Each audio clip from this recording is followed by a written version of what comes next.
Hey friends, tonight we'll walk right through the heart of Sutter's Mill. 1848. A pale winter sun slips over the pines, the American River breathing mist like a sleeping horse.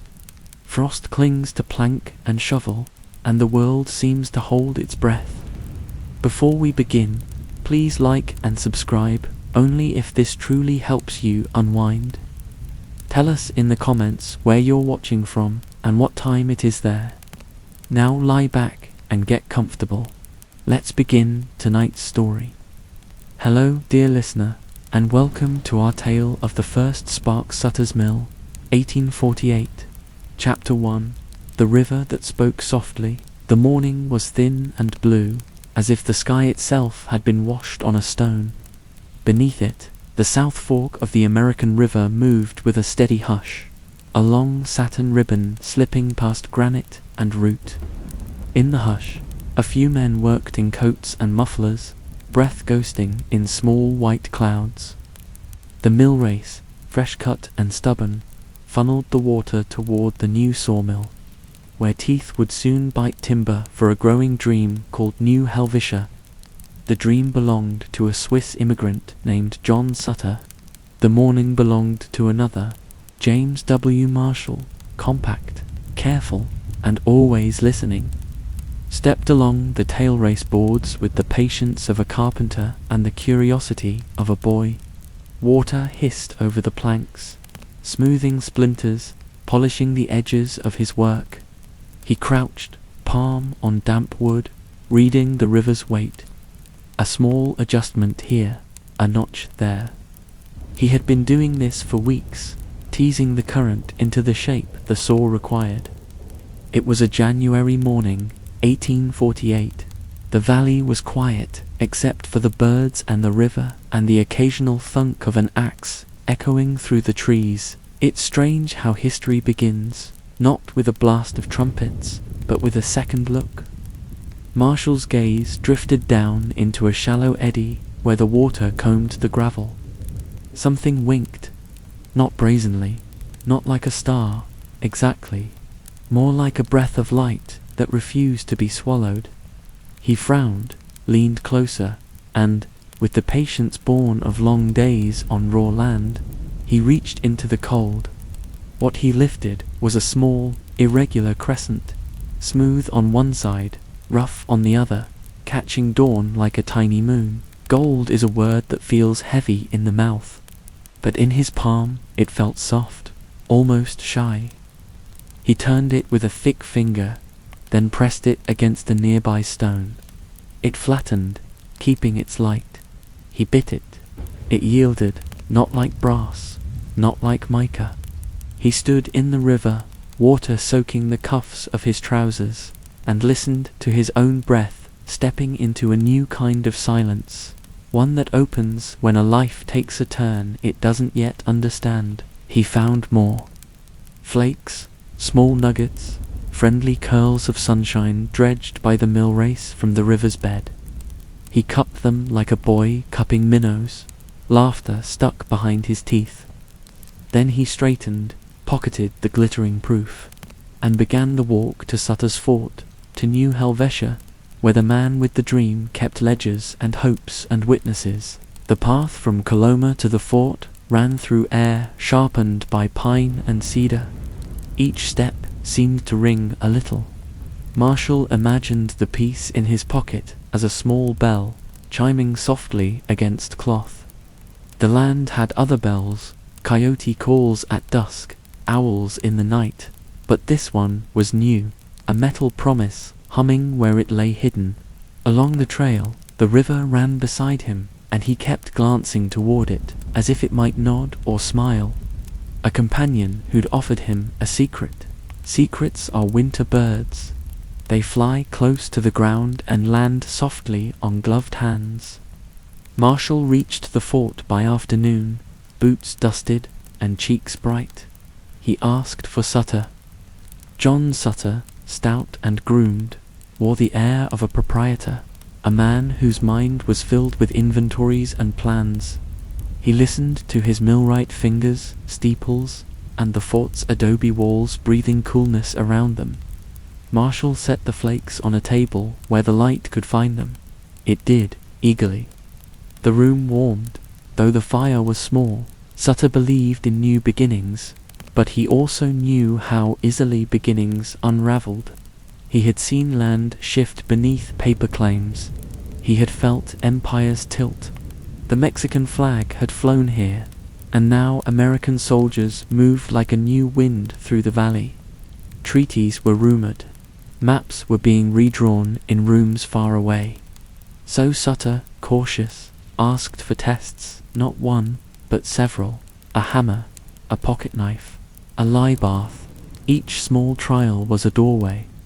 The metal walked through everyone. They agreed on secrecy, as men do when they have stumbled into a garden and want to be the first to taste. Keep quiet. Keep working. Keep the saw biting the tall trees so the mill could chew profit out of forests.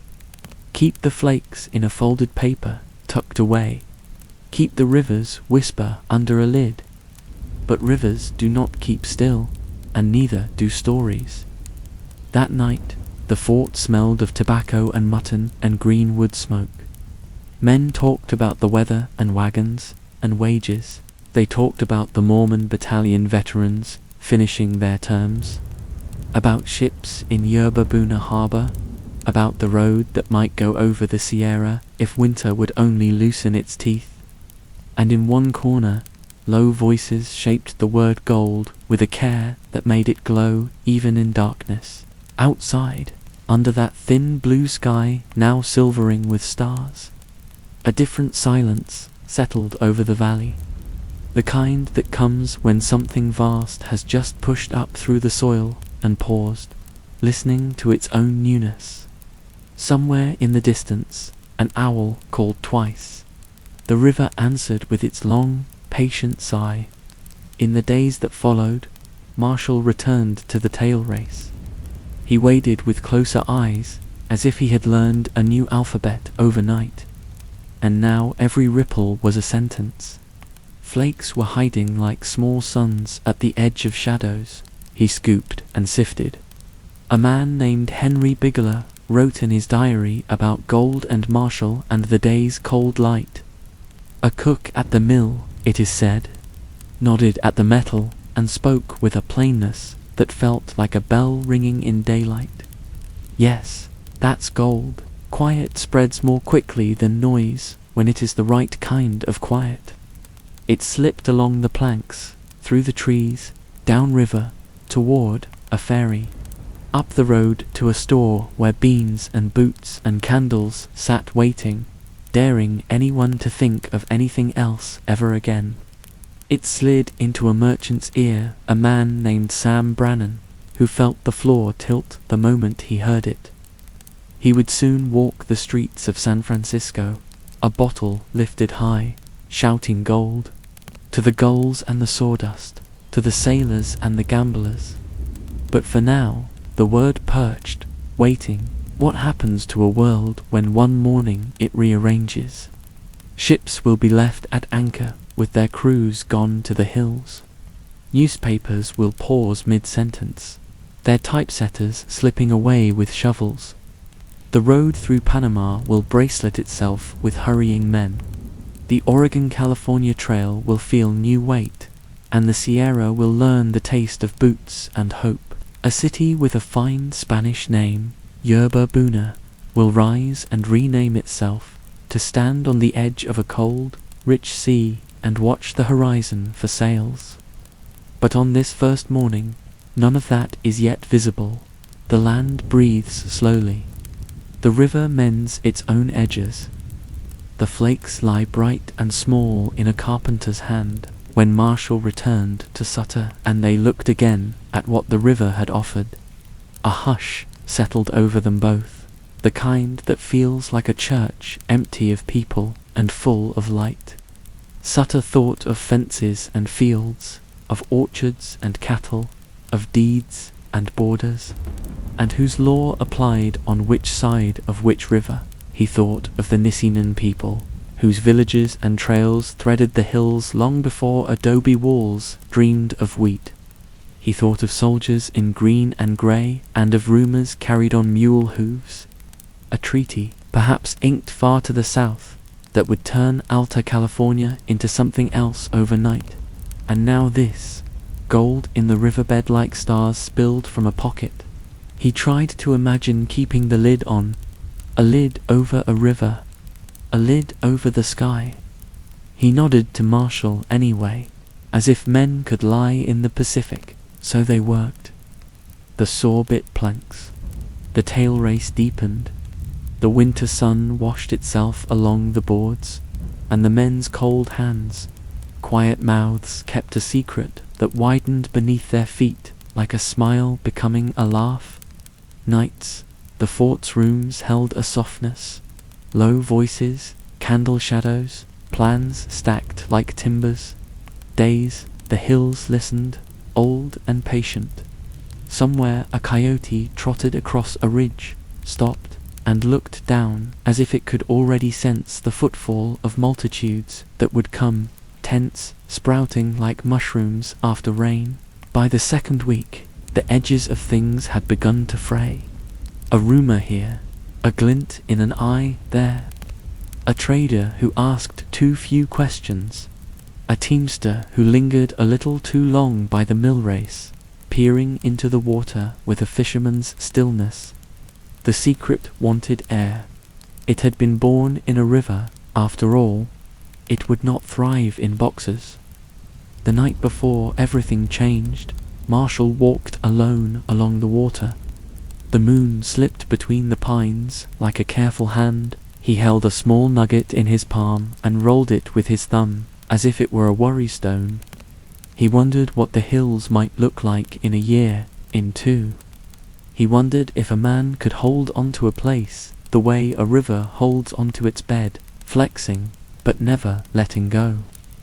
He wondered what he had set in motion by reaching into cold water and closing his fingers. Water spoke in one long sentence. The answer was in the grammar of current. Nothing stays, everything moves, and the shape of a valley is drawn by what passes through it. At dawn, the first gulls turned above the Sacramento, and a storekeeper in a rough coat laid in more pans and shovels. A newspaperman glanced at his type and at the open road. A captain watched his sailors whisper. A Nicene elder listened to the river she had always known and tilted her head as if hearing a new chord braided through an old song. The hills rolled their shoulders, preparing for a sudden wait. And down in the tail race, where the river let the morning lay its pale lips on the water, a man bent and the world tilted. Chapter 2. A secret learns to walk. Dawn rinsed the pines with a thin milk of light, and the river laid its cool hand again on the boards of the tail race. Men rose to the hush of their own breath, 2 kettles ticking on coals, 2 boots that had grown stiff overnight. The fort yawned awake, hinges, hooves, a cough in the yard, and somewhere a saw began its steady hymn. Work is a kind of prayer on raw land, and they said it faithfully. Measure, lift, notch, and drive. Listen. James Marshall kept returning to the water as if the current could finish a sentence he had only begun. He knew where the eddies teased small suns out of gravel now, where the light chose to linger. He did his work the way a careful man breathes, and if his hand lingered a moment longer at certain places, no one spoke of it. Secrets are not always kept by silence. Sometimes they are maintained by ordinary speech. The clatter and murmur that makes a bright thing hide itself in the weave of the day. John Sutter watched all of this with a proprietor's gaze and a pilgrim's caution. He had planted an orchard in a valley of shifting flags. He had written ledgers across a map, still being inked in rooms far away. He had signed papers with governments that might not last, and shook hands with neighbors whose names their grandfathers would not have recognized. So he counted boards, flitches, barrels of flour. days of labor owed. He counted mouths and coins and reasons to keep the lid on the river's whisper a little longer. They asked the water to go on pretending it carried only sawdust. The Mormon men, sturdy and practiced, worked with the quiet patience of those who had marched long miles and kept journals, so the days would not vanish behind them. In the cook's shed, steam fogged a small window. In a bunkhouse, a button rolled and stopped. Somewhere, a laugh spilled, quick and small, then was pulled back like a rope. Among these men were eyes that saw more than the grain of wood. Diarist would later cradle a few plain words: winter's chill, Marshall's name, the strange soft metal that flattened beneath a knife like dry twigs under a spark. In those words, the morning would live again, not as a trumpet, but as a heartbeat. Keep quiet, Sutter had said, and he meant it the way a man means keep breath. His dream was made of boundaries and barns, of fields turning orderly under a sky he could not command. Gold was a solvent that could dissolve such edges. He asked Marshall and the river and luck to give him time to brace the timbers of his life before the bright flood came. For a handful of days, the valley obliged. The men worked. The secret is nested. But secrets are a species of weather. They move even when no one sees them. It slid first along the fort's adobe bones, from a low-voiced room to a figure at the gate. Then along the road, like a shadow that cannot quite decide which traveller it belongs to. It perched in a merchant's ear, a man with a restless stride and a nose for the currents that run beneath coin. It stood beside a counter where pans, picks, and coarse wool shirts waited in good order. It tasted the air and found it already salted with the future. In San Francisco, still more mud than map, though the grid was being dreamed into the dunes. Streets were learning names. The harbour cupped masts like a field of winter reeds. In the boarding houses, talk swung its lantern low. Ships talked to shore through gulls and men with long pockets. Some days, the town seemed a rumour with lumber around it. Some nights, it was only fog and a few stubborn lanterns. But rumour is wood too. It builds. It needs only a spark. Back at the river, Marshall taught his hands new habits. How to look without looking. How to scoop casually. How to let his eyes rest not on the bright flecks, but on the shadows that swam beside them. He could feel a pressure building beneath the day, the way a man feels thunder on his skin before the first far drum. He did not know the names of the ships that would be left with their tea cooling in the captain's cup, nor the miles of trail that would soon wear down under boot and wheel. He knew only that his pocket felt heavier each evening, and that his sleep came like a cart with a wobbling wheel. Sutter, meanwhile, began to draft new arithmetic in his head. If the men fled, and men do flee, toward glints, who would finish the mill? If fields went untended for the bright promise of riverbeds, what would he trade when winter asked for proof of foresight? He thought of papers, of claims, of the law that moved like a kite in a changeable wind. He thought of the Nisinon trails that stitched the foothills long before walls rose at New Helvetia, and of a different kind of counting done by people who read the valley with older eyes. He imagined how gold would teach even the old rivers new words for hurry. In the evenings, the fort, hushed to a woolen quiet, candlelight tired itself against thick walls. Men's voices low, braided with the day's dust, turned toward talk of wives far off, of the long march with the battalion, of a city that might grow at the bay, if the sand would let it. Sometimes, as if to test the air, one of them would say the word as if it were just another tool on the bench. Gold. The sound of it sat there, soft as a loaf, warm as breath. Up in the pines, An owl made its slow punctuation. Down in the water, the current wrote without lifting its pen. The secret learned its first steps in that hush. It wandered to a storehouse. It peered from a pocket at the road. It waited in a bottle on a counter while a man with the merchant's gait considered inventory and the mathematics of timing. He thought of what happens in a small town when a large idea walks in through the door. He thought of the price of shovels tomorrow and of newsboys who could make their mouths into bells. And so, as secrets do, it found a tongue when the word leaped from a bottle's mouth into the open air of a San Francisco morning. Gulls startled, but men did not. They learned as if around a campfire. Picks and pans grew legs and walked out of shops. Newspapers ran out of hands to set the type. Some closed their doors mid-sentence, a comma dangling like a boot left on a step. A captain looked at his crew and saw only hats, because the heads had gone to the hills. The harbour, which had been a forest of masts, would learn to count absences, but all of that was a few pages ahead. Here, the men at the mill still rose and bent and lifted and swore softly at stubborn knots. Here, Marshall walked the long boards and glanced down at a brightness that had not yet found its full name. Here, Sutter wrote numbers in a book that would soon be a history more than a plan. Snow lingered in the higher folds of the Sierra-like sleep that won't quite leave. In the foothills, grass thought about spring.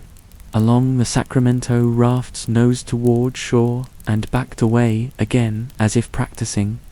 A woman on a porch in the pueblo that had shed one name and taken up another, San Francisco, the sound of saints and sand, shook a rug, and watched a man stride by with purpose in each step. She did not know that he carried a word that would tilt the day. Back at the fort, a mule balked, then relented. A child like a dandelion seed blew laughter against a wall. In a dim room, Marshall tipped a few flakes onto a tabletop where light could find them. It did. Light likes to keep company with its own kind. Sutter looked down and looked away, and then looked back, as if looking itself might warm the metal into compliance.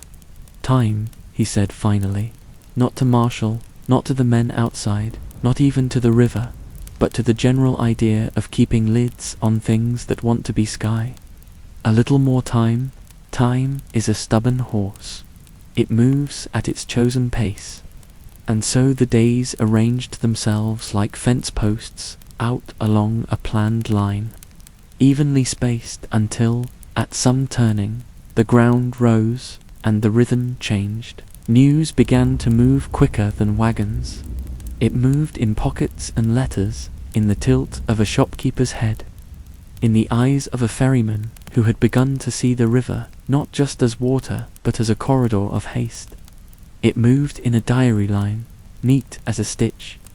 It moved across rooms where maps lay open and men traced paths with fingers that trembled because they could already feel gravel under their nails. Far to the south, two nations would sign papers that shifted maps as easily as a river shifts pebbles. The ink would dry while winter still held the high passes in its jaw. Somewhere between those two motions, treaty and thaw, the secret in these hills learned to speak in the plural. Not a flake, not a nugget, not Marshall, not Sutter, a field, a riverbed, a region, California. The word is acquiring a new middle gold, like a bell acquiring a deeper tone. The first strangers arrive shyly, as if approaching a pond full of sleeping birds.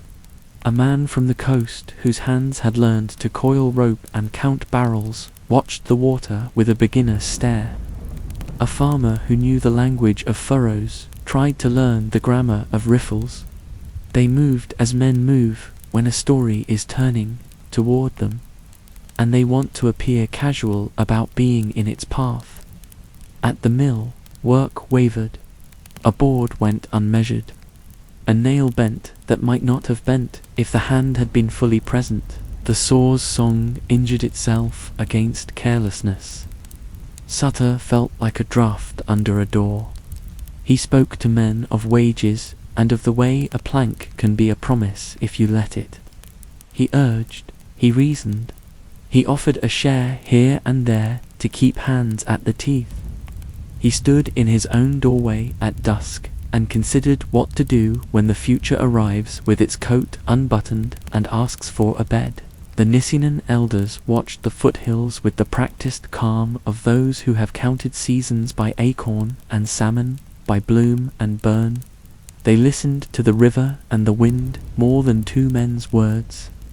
They already knew that when people arrive in numbers, the land learns new names for loss. They said little aloud. Their silence had more memory in it than other men's talk. Then one morning, a crate emptied of pans looked like a ribcage. A team guessed its own orders and turned uphill. A stranger put down a coin for a map that was only a suggestion but looked like a key. Gold became a mouth at the center of the day. Everything turned its face toward it. Sutter's lid, carefully held, lifted itself half an inch, then an inch more. The secret breathed. San Francisco sprang forward a pace. A man in a rough coat lifted a small glass vial and let sunlight grip it, shaking flakes into a dance. He walked, he called, he made the city into a bell, and each syllable gold from the American river was a clapper striking. Men follow the sound the way migrating birds follow a compass that no one can see. Ships would soon grow beards of barnacles while their captains learned to sleep in tents. Letters would begin to skip forward in leaps. My dear, I am well, I go tomorrow, and then trail off as if the road had snatched the paper from the hand. Prices would begin to climb a ladder whose top no one could see. Eggs and boots and wool going up one rung each morning. Stories would collect like silt in a bend, some true, some gold-leafed, all told with the breathless cadence of men who have decided to chase light. And still the river wrote in its long script. It does this in all eras. It changes what it says only slowly. It keeps to its verbs: run, gather, quiet, carve, and carry. The men added their own verbs: dig, wash, cradle, stake, and claim. The land listened, as it always has, with patience that is both mercy and measure. Marshall watched the valley fill with determinants. This pan that claims, this creek that bends. He understood, in a way that emptied him and filled him at once, that the morning of his discovery would never end. It would stretch, as morning sometimes does in winter, into a long pale noon. He could already feel himself turning into a sentence in other men's mouths, into a line in a book.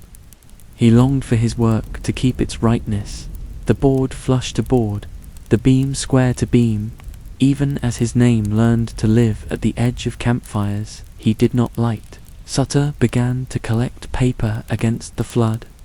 Deeds, contracts, and agreements with seals pressed into warm wax. He stacked them like sandbags, knowing how poorly paper stops water. He made allies he hoped would remember their own names when the wind came up. He argued with the future as one argues with a friend who will not be moved. He thanked the men who stayed and watched, with a pinch behind the ribs. Those who did not, night brought brief fairness. It folded its coat across rich and poor alike, across those who believed in sawmills and those who believed in rivers. In that darkness, promises lost some of their shine, and the simpler anchorage of sleep could be found. A man's hands, chapped and tired, forgot for a few hours whether they were meant to hold a shovel or a plane. The owl returned to its punctuation. The stars kept their accounts in quiet books overhead. In the morning, the road grew a new stripe of footprints, a Yankee with a fiddle in his pack. a Chilean with a rosary and a memory of copper, a Kanaka sailor with the sea still walking in his hips, a man from Sonora with a joke he would tell in camp one night that would make 5 men laugh so hard they wept, a free black teamster who could set a yoke by touch alone, a Chinese carpenter who read the grain of wood like a fortune, a Miwok boy who watched from a ridge and learned new words faster than men imagined. California began to collect a sentence made of many tongues, and gold was the comma that kept them from scattering. If you stood then on a hill above the mill and drew your breath slowly, you could feel the world leaning, not falling, not yet, but tipping just enough that loose things began to slide. Plans, names, tools, loyalties, prayers. Even the light seemed to tilt, as if the sun had stepped 1 degree to the side to better see what men would do when handed a river that glittered. And at the warm, dim center of all this movement, a nugget lived in a pocket and learned the weight of a man's step. A diary acquired a new paragraph. A ledger grew a question mark. A city lifted its face toward the hills as if toward the weather. A secret, having found its feet, began to run. Chapter 3. When a whisper became a bell, the valley woke to a silvered dawn, and the river kept writing its single sentence, steady as breath.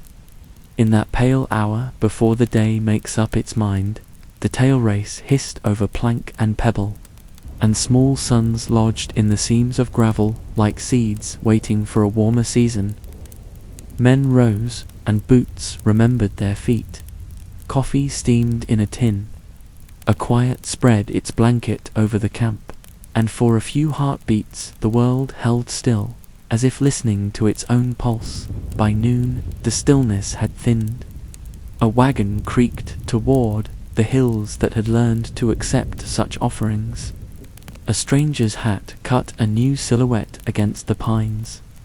A teamster's laugh broke, then mended, then broke again.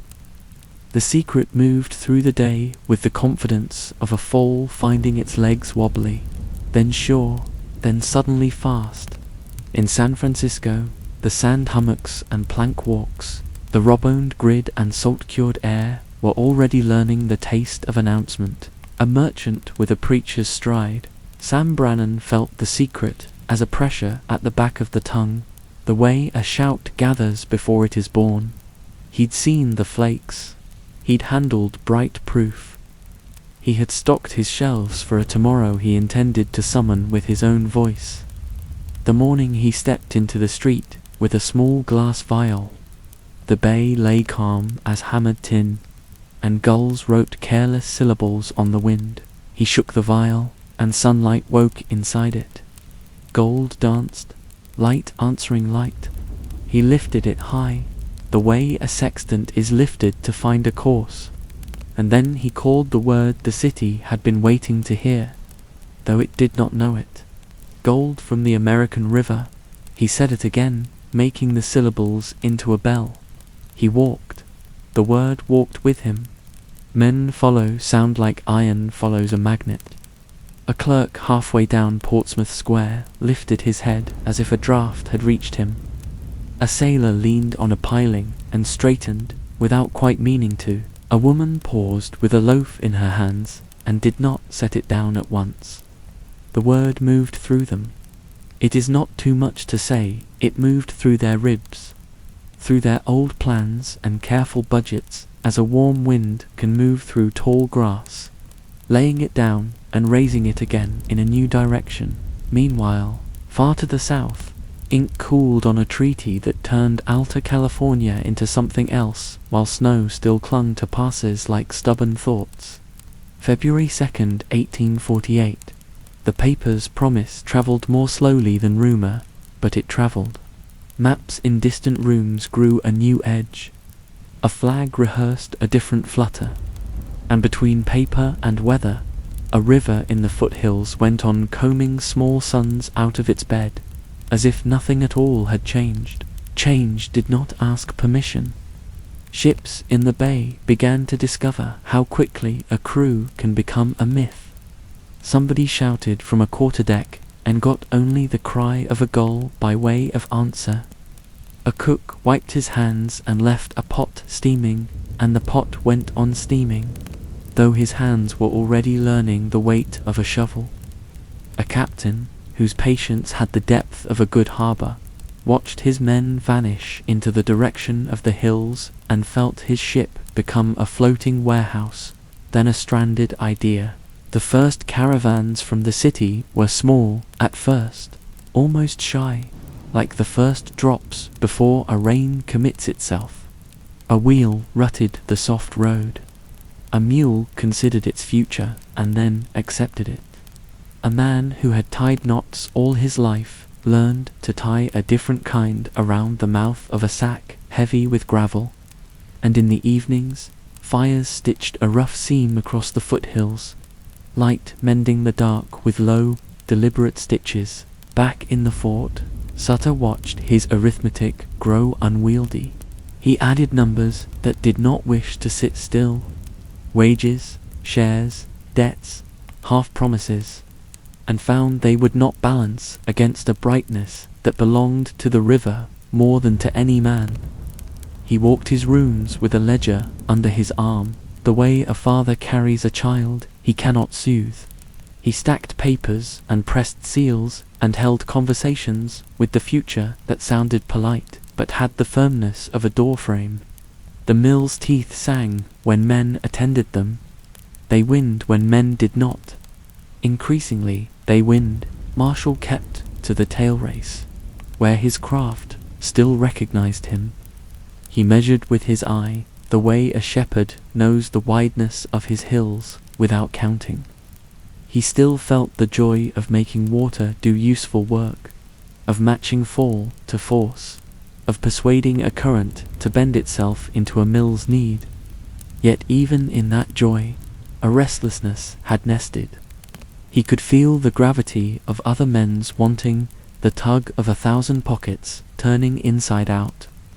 He held the first spark and understood that sparks make fires even when the hand that made them longs for a gentle warmth and nothing more. In Jedba Buena, already deciding to call itself San Francisco as if names could be sales, a printer stood over his type and watched the room empty. He had a headline drying in his mind, something declarative and clean, but the letter blocks would not land because the hands that should place them were lifting packs, not letters. Newspapers have a way of finishing sentences even when the men who write them cannot. The city itself took up the job and made the gold announcement into its new masthead. The streets read it in voices and in footsteps.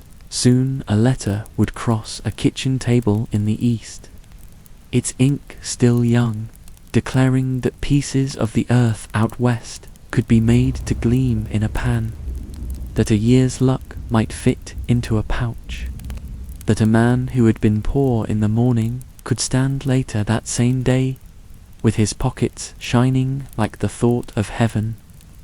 The letter would be read twice, then aloud, then tucked into a Bible for safekeeping. A neighbor would be told, a cousin would be called. Boots would remember the shape of feet that had not yet left their home. But here, in this chapter of Almost, things were still organizing themselves into a shape. The road up from the bay learned a new grammar: hurry, bargain, and shoulder, pass. A fairy hand, who had always set his price by the river's moods, began to discover that a metal's whisper could set a higher tariff than fog or flood ever did. The price of eggs climbed step by patient step. A canvas tent, plain as a sentence, acquired the declarative cost of a house. Hope printed its own currency and paid in advance. If you had stood then above the bend where the South Fork shoulders the day and let your breath slow to match the rivers, you might have heard a new chord braided into the old water music.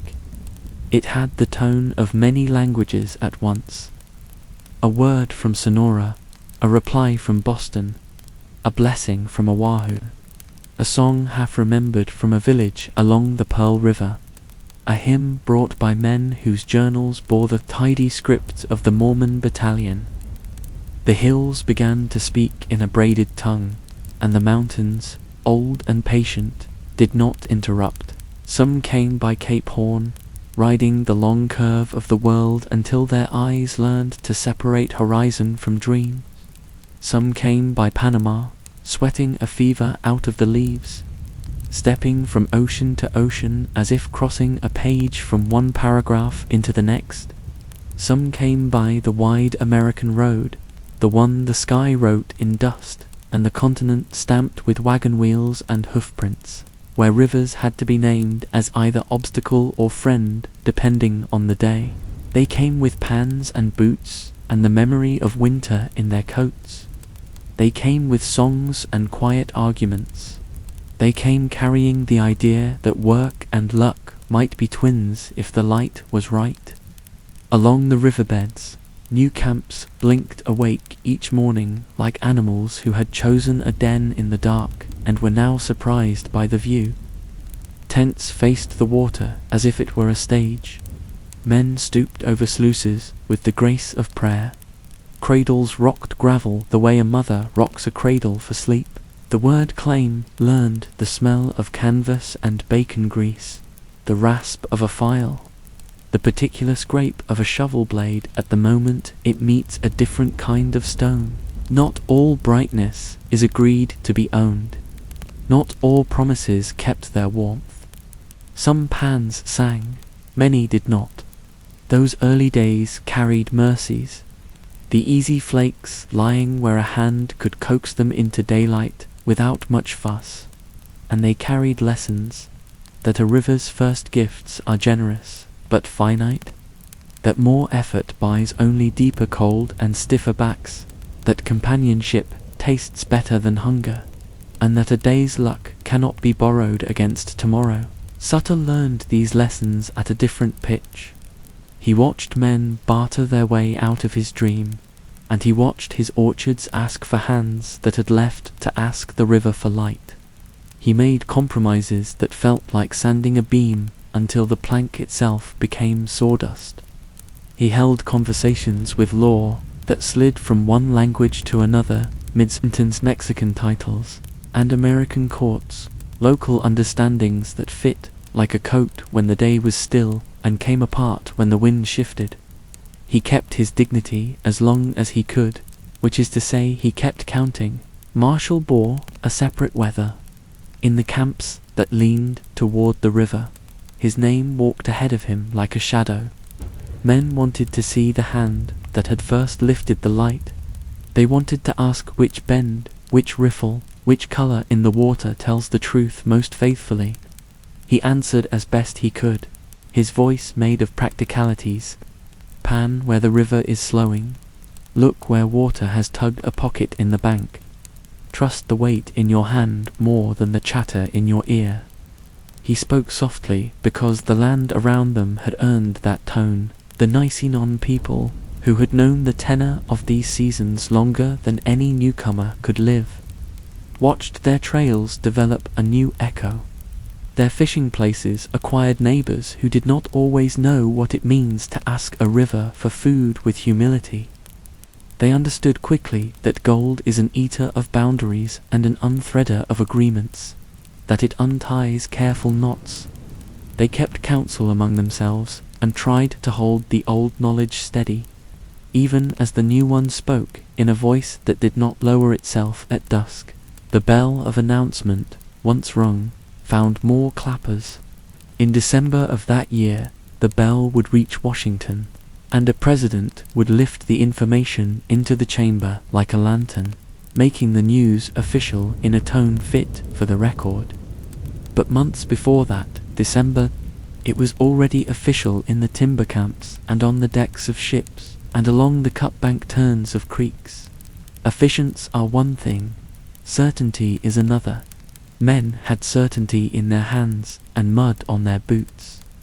They did not wait for December. The city that had renamed itself watched prices step up to the counter and grow taller each week. A letter home might describe an egg as a luxury or a small theatre. A pair of boots, a mortgage, a sturdy pick, a dowry for a yet unmet future.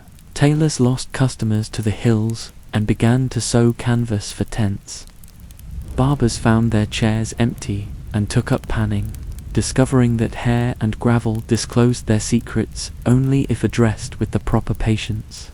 Preachers learned to pitch sermons where men would pause long enough to hear them, at ferry landings, near store porches where the river itself could be enlisted as a witness, and still, at the soft edge of day, the valley returned to its earlier arrangement. Owls practiced their punctuation. The river's sentence kept its verbs in order. Stars took inventory with the care of shopkeepers who have decided to honor the goods as they are, not as they were described. In that deep fairness, boots and coins and hopes all lost their sharpness for a while, and even the boldest rumor put down its head and slept. Morning resumed the tilt. A boy slept beside a father he would not see for a month at a time, once they were both committed to different bends in the same creek. A woman in the pueblo stirred dough and measured, not flour or water, but the new distance in her husband's eyes when he spoke of the river. A Miwok child traced a route with a stick in dust that had been pressed by many feet and wondered at the strange words, floating above the dust like dragonflies: claim, assay, ounce, and stake. The world's vocabulary had gained a handful of nouns and a swarm of verbs. Men tried them on and wore them out quickly, and traded them for others. And through it all, the first spark marshal's simple crescent of light in a palm kept throwing forward its long, quiet flare. It illuminated more than metal. It showed the edges and seams of things that had always been there. The hunger we name as ambition when we want to be kind. The thrift that becomes hoarding when fear stands up. The generosity that reveals itself like a spring when someone else's pan comes up empty. It lit the faces of strangers at dusk and made them companions or rivals, depending on which direction the light fell. It proved what the river had always known, that a valley is as much a study of people as of water. By late spring, the road wore a braided gloss from so many feet, and the hills answered to more than their old names. A bend became a man's legacy.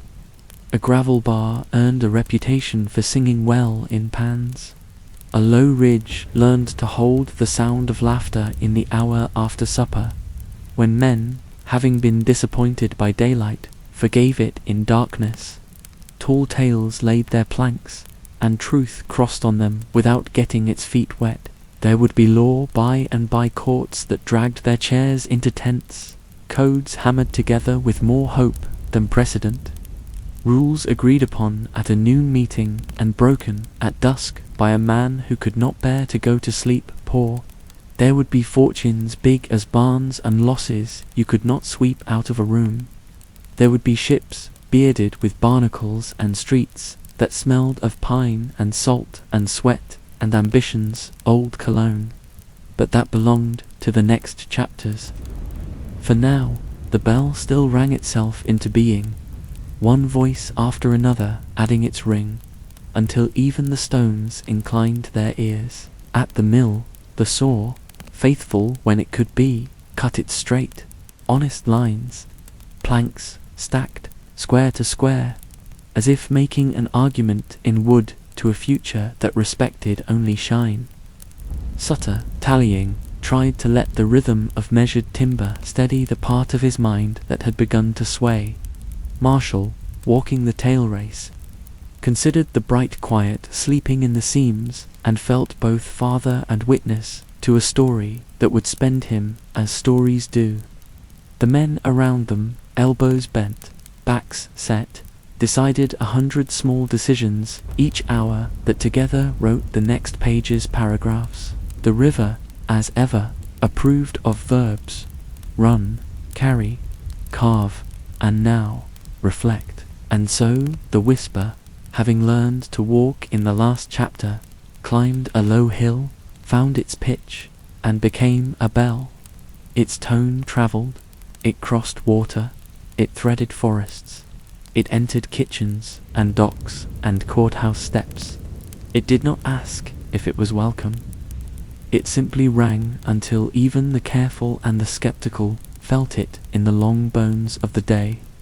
And in that ringing, a continent turned its face west, not all at once, not with a shout, but with the steady, measured pivot of a body remembering where the light falls when the evening leans. Chapter 4. The year the world turned west. Morning came on like a slow-breathing animal, all mist and pale resolve, and the foothills held their shape against a widening sky. The river kept its patient sentence, and along its banks men learned the grammar of hope. Pan, swirl, lift, let the lighter things go. In that cold, bright light of early 1849, the world seemed to have put its shoulder gently against California and begun to lean. Footsteps gathered, not yet a stampede, but more than a procession. And in the hush between shovel scrapes, you could hear the continent turn. It began in letters, in the way ink can outrun a horse if the wind is right. Gold, written small on paper, that had also carried grocery lists and prayers, found its way into parlors where winter had pressed its palm against the windows. Men read with the care due to scripture and ship schedules alike. Women read with the practical eye of those who keep households from pitching in rough weather. Boys traced the word with a finger and felt their mouths shape a future that tasted like metal and dust. Arguments followed, even in the soft rooms of the East. Duty or chance, saving or voyage, wintering here or cutting loose at spring thaw. In kitchens and at desks and on stoops, people negotiated with themselves, with their kin, with their own hunger for a different arithmetic. In Boston, a map spread itself across a table like a promise. In New Orleans, a man counted wages against the price of a river ticket and broke even only when he tilted his head. In St. Louis, the outfitter's yard sprouted canvas and iron the way a field sprouts after rain. Picks, pans, long-handled shovels, flour in tight white sacks, and bacon in coarse salt, and boots with futures in their stitching. A fiddle on a nail in the doorway tested a hopeful tune. The air learned the sound of lists, roots multiplied like choices in a dream. Some men, seam-minded and patient, looked to Cape Horn, that long, cold curve of the world where waves hoist themselves like bulls and then bow. Months would pass beneath a sky as wide as decision itself. Men would learn to read clouds with the same care they gave to ledgers. Others chose a faster page turn, New York to Panama, then the jungle hot breath, leaf gloss, a road of mud and rumor, and then the Pacific again, as if oceans were hallways in a house whose rooms had forgotten their doors. And many, most, put their hands on wagon rails and looked toward the landlocked sentence that began at the Missouri and was punctured the bands, ports, forts, alkali flats, forts, alkalite sweet words, who lares meld plays, plat, sweet to sweet swill, words, worm words, words were words, so were low word or water, where will ever or wherever what have it were or what or where I will love I love you.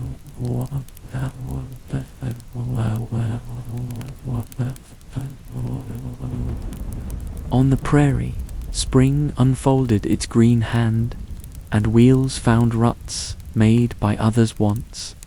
Oxen leaned into the day with the wisdom of old labor. Children walked beside wagons, counting larks and clouds. At night, the sky went black enough to teach the alphabet of stars. Men learned the smell of their own patience. Women inventoried the small mercies that keep a camp human. A kettle's song, a basin of water warmed, a joke told twice because it is kinder the second time. The road asked for things and gave other things back. It took flesh from heels and paid in horizons. It took time and repaid in a longer view of what a day can hold. There were rules on that road, and they were not written until after they had been lived. No traveller shortens a hill by arguing with it. A river does not respect a schedule. A wagon that leaves late learns to love dust. A neighbour is someone with whom you share both bacon and silence. News runs ahead, but it also doubles back. It can arrive twice in 1 week with 2 different faces. And now and then, in the blue hour, when the fire pauses in its own thinking, someone will sing, and the song will fill the prairie like water fills a bowl, and people will sleep without remembering they have slept. Back in San Francisco, streets drafted themselves daily. The grid wavered but insisted. Piers grew like fingers into the bay, and ships gathered until the harbour was a city made of masts. Then, all at once, the city made of masts learned what absence weighs. Crews thinned, then vanished. Captains counted with their mouths open. Vessels were left to weather and barnacles, houses for gulls and ideas. Their names are handsome in gold leaf on sterns. Learned to read the sky alone. Prices rehearsed astonishment can buy egg by egg. A pound of nails has learned to act like a luxury. Coffee became a conversation with a coin. There is a way that hope affects arithmetic. It loosens it. Men who would have bargained for a penny last winter now paid $1 with a grin, as if money itself wanted a share in whatever news the hills were telling. Merchants did business briskly and circumspectly. Some went to the river with pans, others went to their ledgers with sharpened pencils, certain that the world's true gold is demand.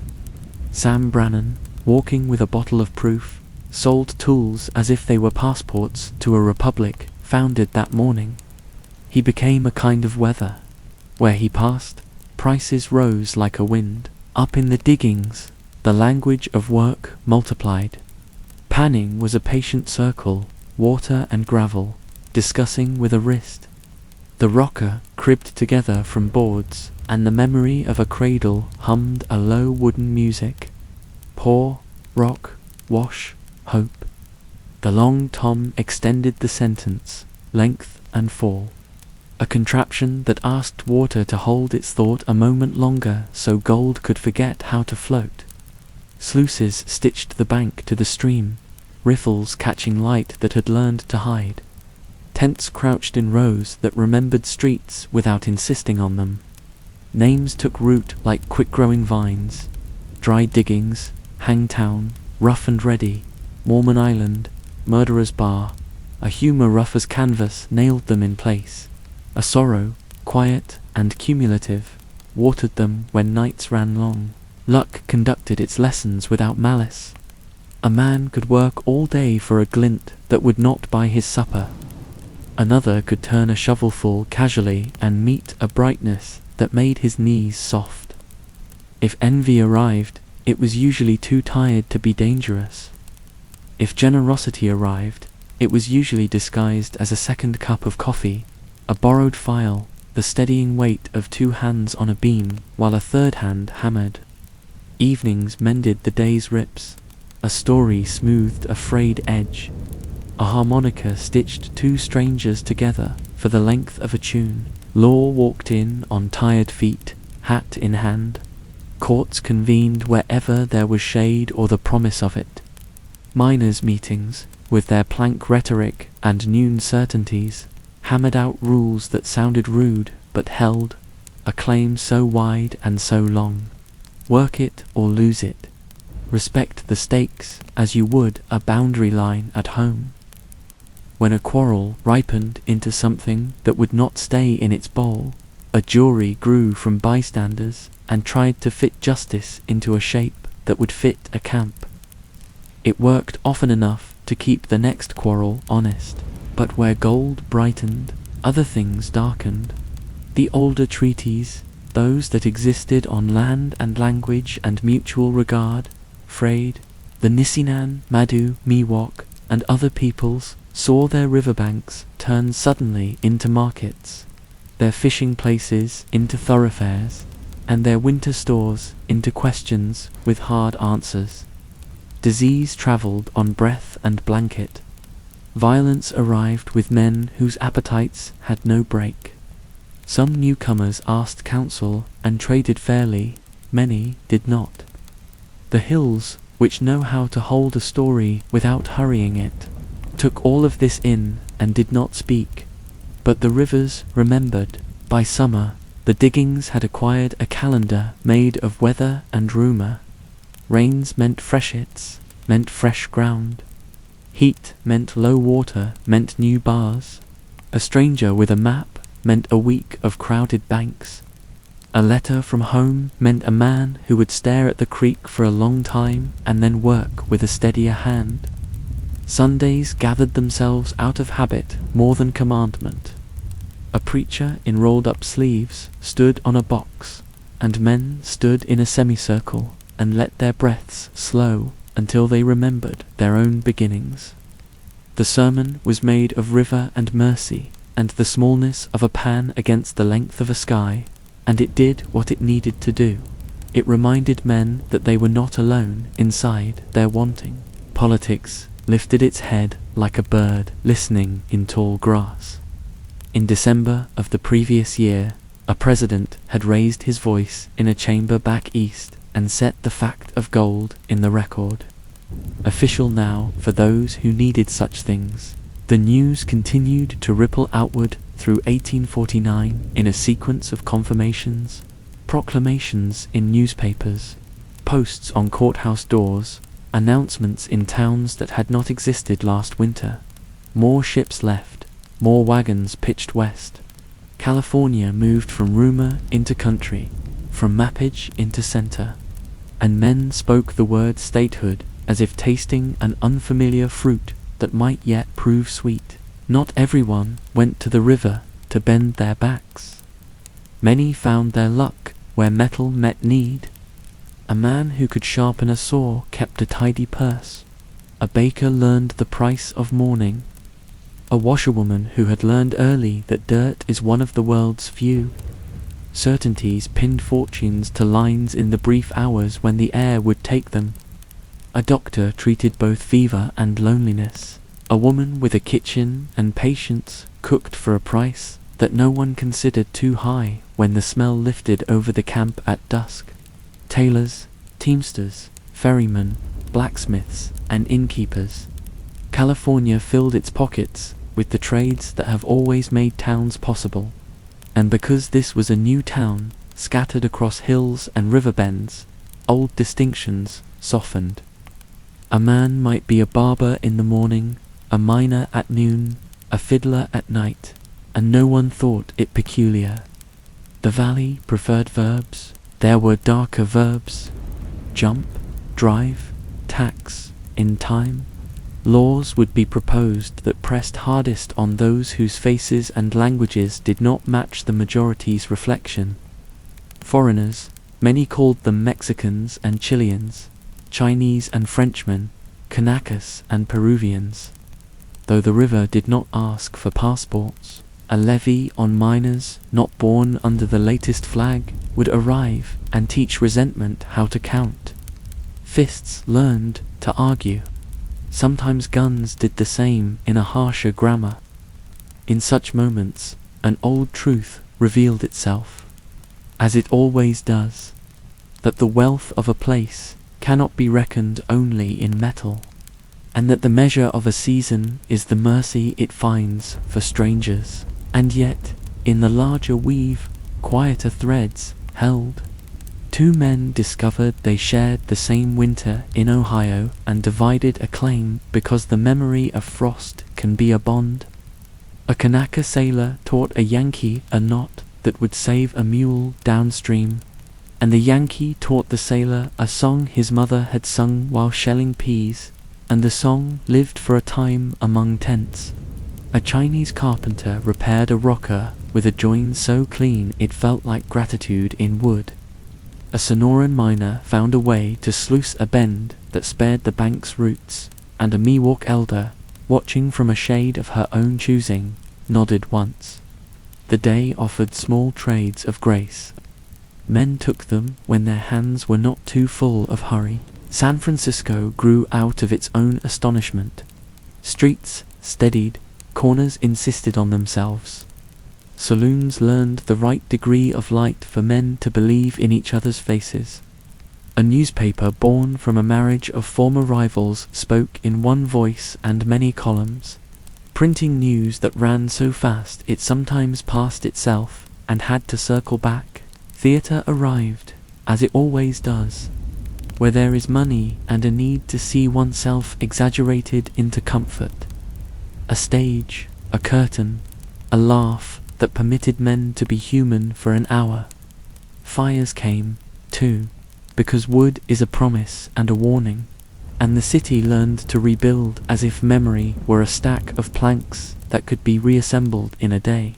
Some nights, the fog rolled in low and thick and kind, and men walked home through it as if through a cool thought. On the river, the devices grew more ambitious. Ditches scored hillsides like writing done by a large hand. Flumes walked across gullies on spindly legs, carrying water the way a messenger carries news, high and vulnerable and necessary. Men built with an engineer's stubbornness and a child's delight, making water do tricks it had not learned in the wild. The earth noticed. Banks collapsed where roots had been persuaded to loosen their grip. Fish learned new paths and got lost on them. In time, the hunger for deeper metal would invent a new cruelty, jetting hillsides with hoses fat as wrists. But for now, in this chapter, the water still ran mostly in its bed, and men stood in it remembering that they, too, had ankles. Marshall's name travelled farther than his boots. In camps he had never seen, a newcomer would point to the river the way a parishioner points to an altar and say, "Marshall," meaning discovery, meaning beginning, meaning the thin edge where light first caught. When he himself walked into a camp, the air folded around him in a respectful quiet that made him both proud and tired. He could not hold the story, but it held him, and in that holding there was both shelter and weight. He returned, when he could, to the tail race and to wood, to the certainty of square and level, to the way a board says yes when it is right. Sutter's days lengthened into the practical dusk of men who must keep counting even when the numbers have learned to misbehave. He planted more trees the way a man doubles down on the part of himself that still makes sense. He visited fields. He measured fences against a horizon that no longer promised to honor them. He argued his claims with a voice made calm by practice. He lost more than he won and kept his coat neat. In private, one imagines, he let the river's sentence run through him until it lost its sting and became only sound. By autumn, the year had gathered itself into a story that could be told around a fire without exaggeration. A man might say, "I left in May, and the grass on the prairie was like new copper. I crossed the Platte and learned that distance has taste. I saw a man buried in sand up to his boots, because the wind had more work than we did. I boiled coffee so black it remembered the night. I came over the Sierra in sunlight that made the granite honest.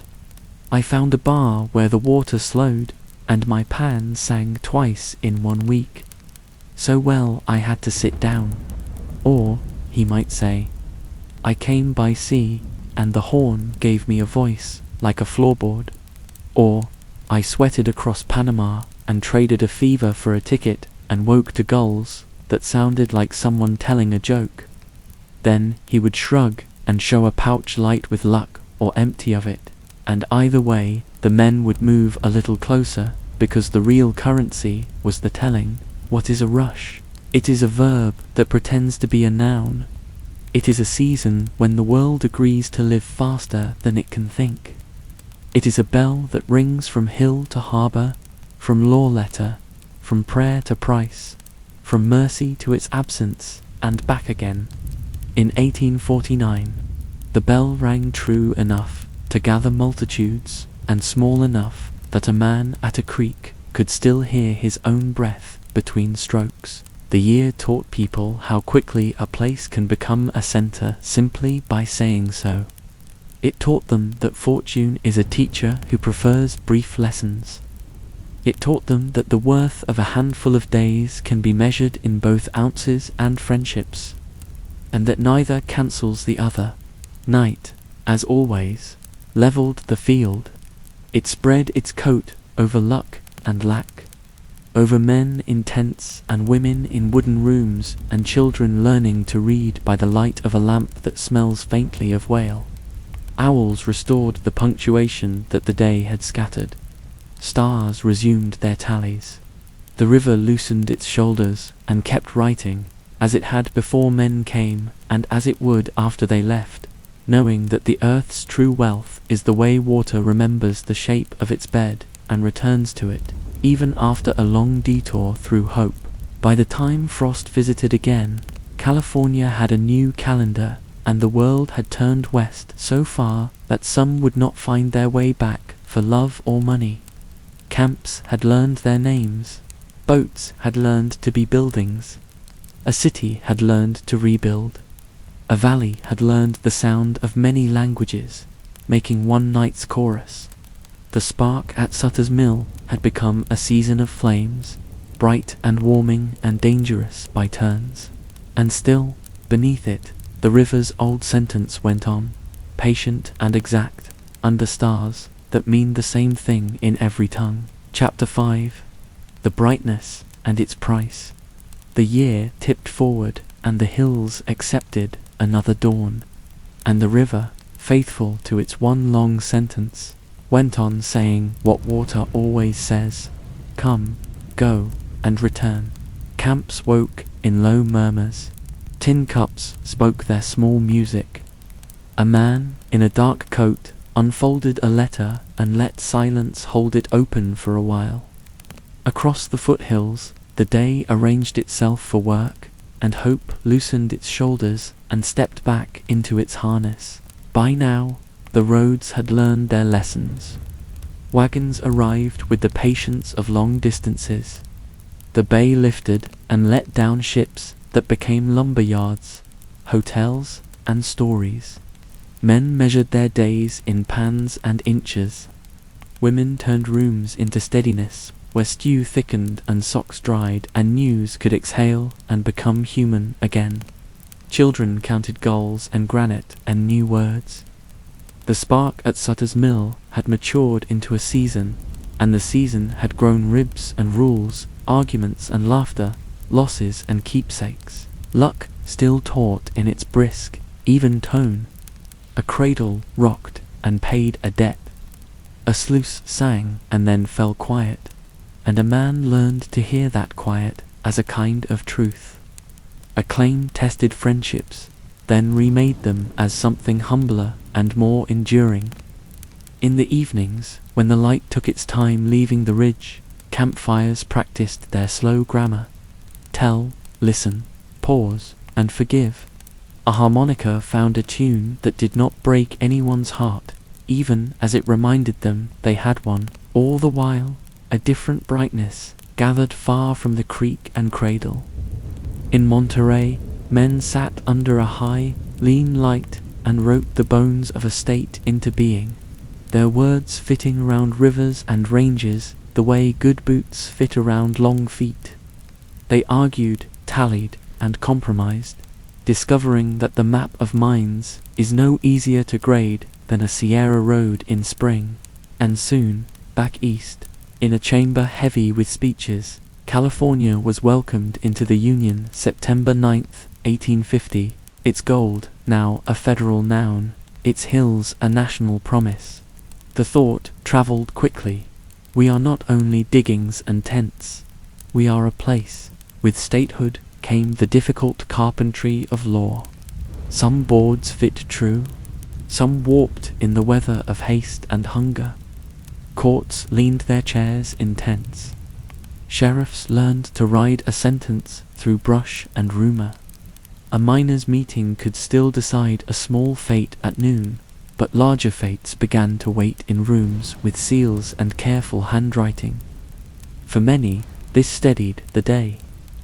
For some, it sharpened the edge on old fears. Prices continued their quiet climb, step by patient step. Eggs rehearsed astonishment until the surprise became routine. Coffee kept the city awake. Lumber learned to say its numbers in a deeper voice. Tailors stitched canvas and respectability in equal measure. Bakers sold mourning by the loaf. Blacksmiths made a living out of heat and noise. Some men, who had come for metal, discovered their gold lay in service and supply. They returned home richer and cleaner than most. Others learned that money could melt as quickly as a snowbank in May, if you stood it too near card tables and thirst. San Francisco practiced being a city with all the innocence and hazards of a child learning to run. Boardwalks mapped the sand. Warehouses squared their shoulders against wind and want. Newspapers corrected each other and made companions of rivals. Stages pretended to be palaces for an hour and were believed. Then, with the cruel logic of timber in dry wind, fire found its occasions 49 and again in 50 and 51, smoke shouldering the sky while men made chains of buckets and promises. The city learned how to become a phoenix without irony. Plan, burn, and count, rebuild. Hope healed with hammer blows, on river bars and in ravines. The methods grew more elaborate. Ditches traced new veins of water to thirsty falls. Flumes stepped across gulches as if on stilts. Long toms lengthened, sluices deepened. The ground, which had been coaxed, began in places to be argued with. The language of the hills recorded these arguments in scars. Men barely noticed at first. The river did, and made adjustments. In a few seasons, hoses would arrive and write a new, harsh chapter on steep faces, but for now, the water was still mostly guided, not commanded. A trout turned and flashed through light like a small, intact secret, and yet, for every invention that made a day more efficient, there was a cost that no ledger could carry cleanly.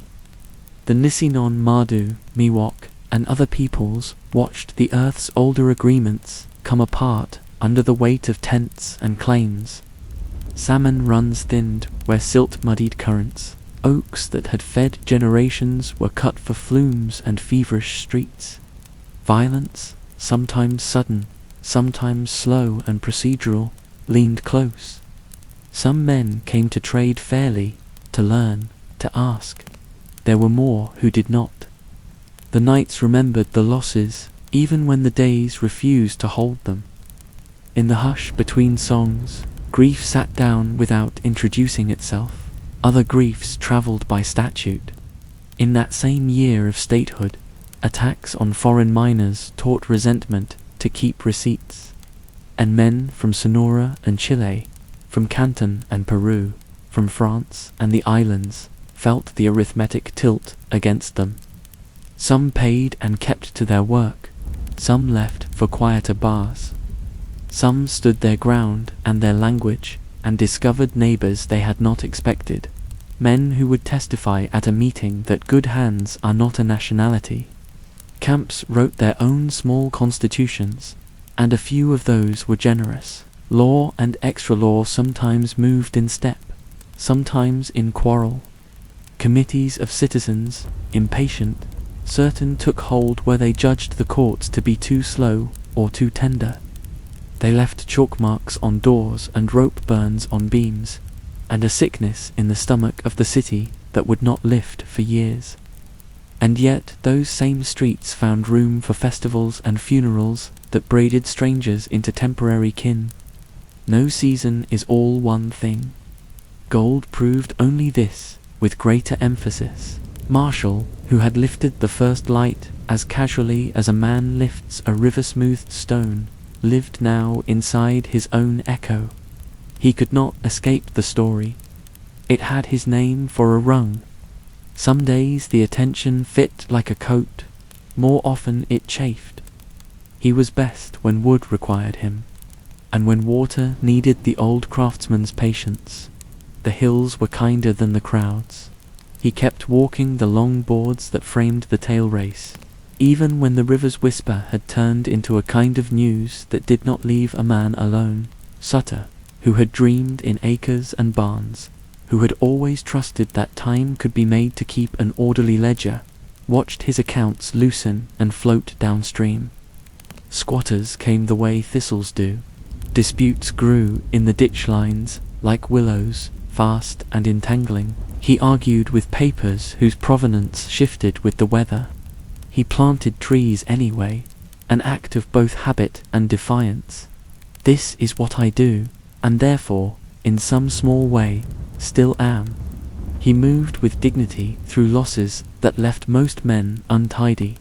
History, later, would either forgive him too much or too little. The river, as ever, kept an exact measure of footprints without judgment. In the camps, 1,000 small human correctives held the line against meanness. A man set aside the best potato for a neighbor who had buried a friend that day. A woman mended a shirt she would never see worn, because that is what her hands knew how to do when the world surprised them. A Miwok midwife steadied to strangers through a night and took payment in promises she would never collect. A Chinese carpenter planed a rocker so smooth that grief, running its palm along the wood, was briefly startled into calm. A preacher found the one story that could be told in any language. A table, a loaf, enough. The calendar learned new feast days. The first snow on the high passes meant quiet claims and deeper letters. The spring freshet meant new ground and old hazards. Sundays kept trying to be tender even when they were noisy. Independence Day sounded like a brass band with a loose screw, but tasted like fresh water in a tin cup. The Feast of Saint Whoever You Prefer meant stew, thickened with everything on hand, and a long story told twice so no one at the far end of the bench would miss the part about the mule and the map. News from home arrived with the softness of worn paper and the authority of familiar script. A wife wrote that the apple tree by the kitchen window had bloomed heavier than ever. A sister sent a Bible page pressed with a violet that had kept its color as if out of stubbornness. A father confessed in a sentence that got up from the chair and paced that he was proud beyond arithmetic. A brother enclosed a clipping about statehood and asked if the word California looked different where it was born. Men read, fold, and place these into whatever place in the breast keeps a day from leaning too far. Some fortunes achieved architecture, houses, businesses, a bank in a room that smelled of pine and caution. Some fortunes learned to be songs sung loudly one night and only half remembered the next. Many fortunes were measured less by ounces than by the faces around a fire. A man who had not found more than a day's luck in a month knew himself richer than he had ever been because someone saved him from the river when his boot found a slick stone at dusk. He carried that rescue in his pocket like a talisman. He slept without bargaining for a few nights. In time, steamers stitched the coast into regularities. Stage routes braided valleys with towns. Post riders learned each bend in the road by the tilt it asked of the body. Sacramento grew ribs and a voice. Marysville and Stockton learned to say their names in storefront script. Prospectors became residents by degrees measured in barrels and laughter. Some gave up and did not fail. Others struck and did not survive their luck. California learned parlors and bylaws. It also learned how to bury a man on a hill and speak kindly of him, while the dirt still held warmth. The hills, for their part, were endlessly patient with our categories. They accepted tents and treaties, weddings and wagers, kindnesses and crimes, and returned each morning with the same offer: a horizon, a weather, a river, a path. If we drew lines across them, they did not flinch. If we erased those lines, they did not cheer. They told their one long story in granite and laurel and whispering water, and if we listened with a certain quiet, we could hear the part where they explained that all rushes end, and what remains is the way a place teaches you to be small without being lost. As summer leaned toward its latter light, a miner on the Yuba straightened up, rubbed the small of his back, and watched a hawk draw a careful circle over a field that would be wheat one day. He imagined himself old enough to remember this sound of water and still young enough to bend. He imagined a house with a porch. He imagined leaving and returning and understood that both could be true. Downriver, a clerk posted a notice about a new ordinance and then bought a slice of pie that tasted like a promise kept. In the Sierra, a teamster paused his mules in a stand of fir and let gratitude move through him unannounced. In the city, a woman put a candle in a window because a boy would be late, and she preferred to welcome him with light rather than questions. By the first thin cool of early autumn, the rush had become a region. Camps learned to stay even when the veins wandered. Merchants learned to send for stock before they ran out. Preachers learned which psalms were held in a wind. Doctors learned that rest is also medicine. Judges learned how to say no without breaking the room. The river taught us, to our stumbles and our skill, and carried both downstream without comment. What then had the first spark made? It had made a door and left it standing open. It had allowed thousands to walk through and find what they did not know they had been seeking, and to leave what they could never have imagined they would surrender. It had written marriages and bankruptcies, parables and warnings, towns and graves and lullabies and laws. It had taught us to measure a day in both ounces and gestures, and to trust the gestures when the ounces ran thin. It had shown us that the land is oldest when it looks new, and that our stories are newest when they are remembered. Night gathered itself with the same patient certainty it had displayed the day Marshall stooped into the cold tail race. Owls returned to their punctuation. Stars opened their ledgers. The river put down its pen only in appearance. In truth, it wrote on, never hurrying, never scolding, exact without cruelty. Men and women closed their eyes in tents and houses and under wagons and in rooms faintly lit by whale oil. The world, not just California, breathed evenly for a few hours. In those hours, gold did not weigh more than kindness, and a man's worth was not a figure, but a face. Morning would come again, and with it, work and rumor, arithmetic and mercy. Some would leave the hills for farms and stores. Some would burrow deeper into the seams. Some would walk to the water to wash their hands and discover that their truest fortune was the coolness itself.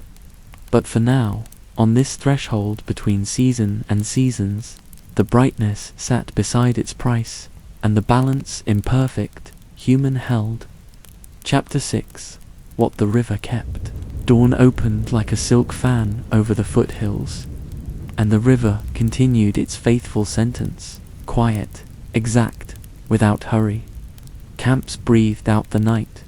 Kettles found their gentle steam. A wagon shifted its weight, remembering a journey in its wheels.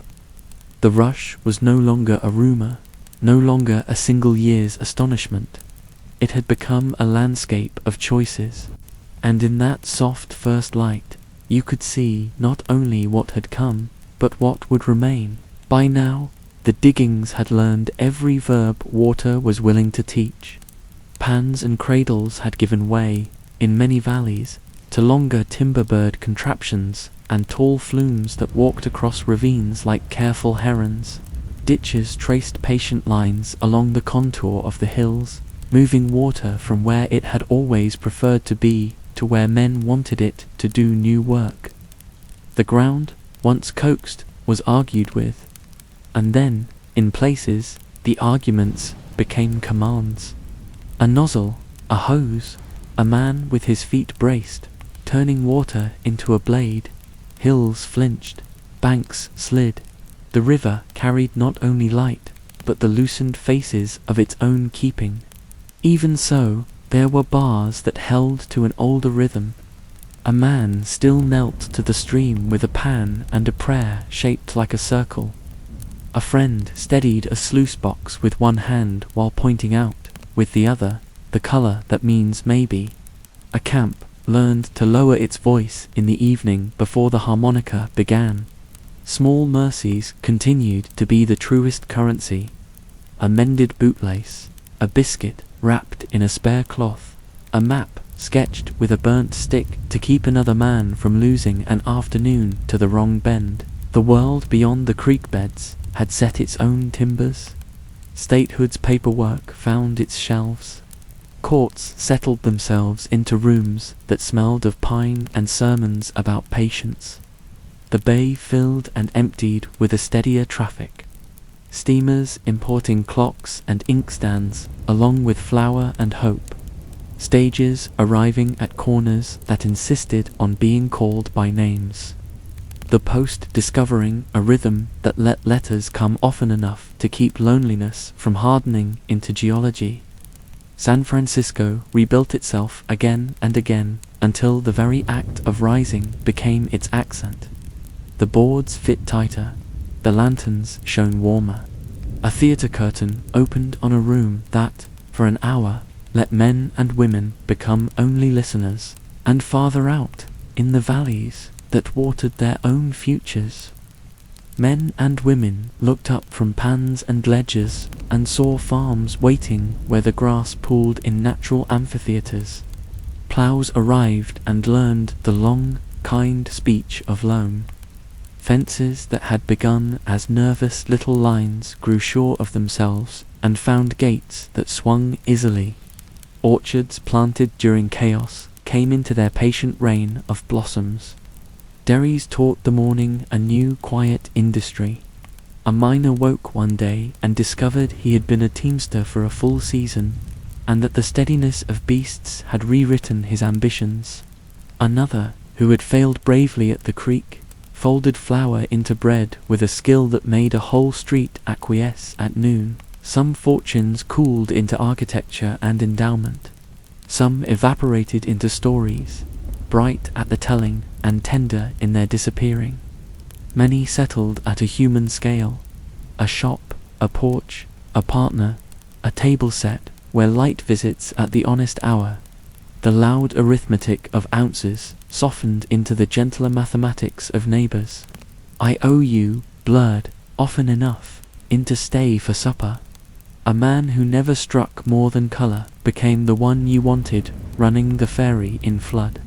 A woman who could read a fever's breathe by touch became the ledger of a town's gratitude. There were ledgers that the hills kept in their own strong script. The Nisinan, Mardu, Miwok, and other First Peoples carried losses not measured in coin. Salmon thinned where silt clouded green. Oaks vanished into scaffolds and sidewalks. Trails learned the grammar of trespass. Laws, sometimes tidy and sometimes cruel, travelled on boots and paper. Some made rooms safer, others narrowed them. Places of quiet counsel were asked to speak in voices that were not their own. In a better town, hands reached across those divides and did not let go. In many towns, they did. Memory would not erase the arithmetic. It could, at times, round the numbers toward mercy. Years dilted. Discoveries in far ridges and other basins drew men onward the way lantern light draws moths. A circle out of a circle, until the map of longing climbed into the high desert and learned a different shine. Paths forked, some back east, some north to deep rivers, and some south to warmth, many settling where the first true welcome had been felt. Children grew into the sound of two languages braided over supper. Churches learned the valley's hymn and kept it in the right key. Schools scratched letters into tablets until names of distant counties and old countries felt at home beside the names of creeks. Marshall walked in and out of camps that treated him like a page from a book they were still reading. He tried to be both honest and invisible. He remained best in the company of water under a good board and of wood under a square. Some days, a stranger's gratitude fit him like a warm coat. More often, he wanted only the quiet acknowledgement of a job fitted well. Sutter measured his losses in acres and then in rooms, and finally in the intangible space a man reserves inside himself for things that hold still. He found, even then, that planting remained a kind of vow, saplings set into earth, as if to say yes to a future that would not bargain with him but might forgive him the pride of his beginnings. What, finally, did gold make? It made a meeting place out of a shore and a range. It drew a map with human threads, Boston to Sonora, Oahu to Guangzhou, Veracruz to Marseille, Independence to the Sandwich Islands, chart stitched in a pattern that no single hand designed, and that, from a ridge at dusk, looked like a single fabric. It made a city that learned to fall and stand up and laugh at its own soot. It made law and unmade certainties, made fortunes and softened them into towns, made strangers into kin by way of work and winters. It made damage that cannot be repaired, and it made a repair that is never finished. Most lastingly, it taught humbler measurements. A single tin cup of cold water after a day of sun. A porch where the evening can climb into a chair and let its spine rest. A road that knows your step so well it seems to meet your boot with recognition. A riverbank that keeps your secrets but not your illusions. A grave on a hill under a soft grass that survives summer.